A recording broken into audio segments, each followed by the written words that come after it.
Money's been pouring in from across the globe in response to the devastating bushfires. And now comes the question, how will it be spent? Aussie comedian Celeste Barber's fundraiser for the New South Wales Rural Fire Service has become the biggest that Facebook has ever hosted. More than 1.3 million people around the world donated, and it quickly surged past $51 million. If you were one of those 1.3 million, the good news is that 100% of your cash will reach people in need. The first donations should get to the RFS by the end of January, but could take much longer than that to spend. Celeste's original goal was $30,000 for the New South Wales RFS, but given the massive pot of money, she's talking to the organisation about how to split the 50 mil fairly across all the fire-ravaged areas. A whole bunch of celebrities have been tweeting support, including Pink, Kylie Minogue, Elton John, Keith and Nicole, and Bette Midler. She called out Rupert Murdoch, urging him to fork out. News Corp has since pledged $5 million, plus another $4 million in personal donations from the Murdoch family. Sports stars are getting in on the action too. Nick Kyrgios says he'll donate $200 for every ace he hits this summer.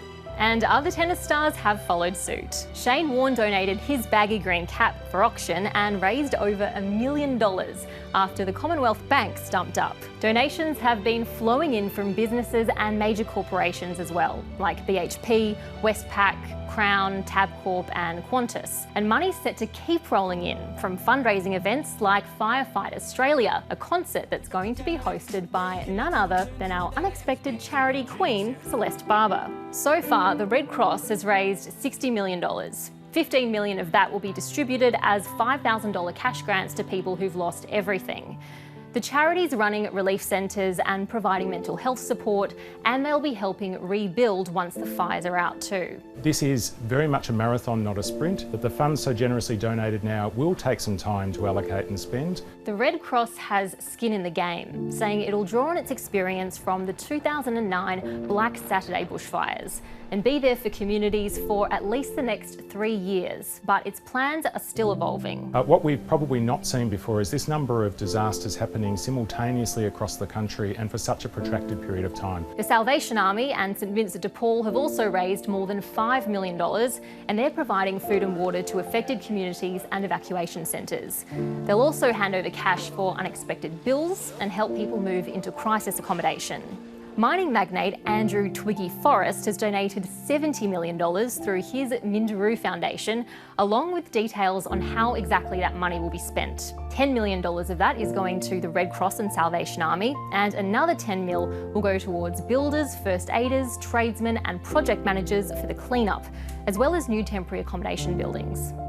The mining mogul has also put the spotlight on the future, setting aside $50 million for a national blueprint for fire and disaster resilience and new approaches in light of climate change. Hello, how are you? After some harsh criticism for his response to the crisis, the Prime Minister, Scott Morrison, put $2 billion of federal funds towards rebuilding fire-ravaged communities. If more is needed and the cost is higher, then more will be provided. The government is finally loosening the purse strings on its tightly held surplus. The surplus is of no focus for me. What matters to me is the human cost and meeting whatever costs we need to meet. And let's not forget the billion animals caught up in all this.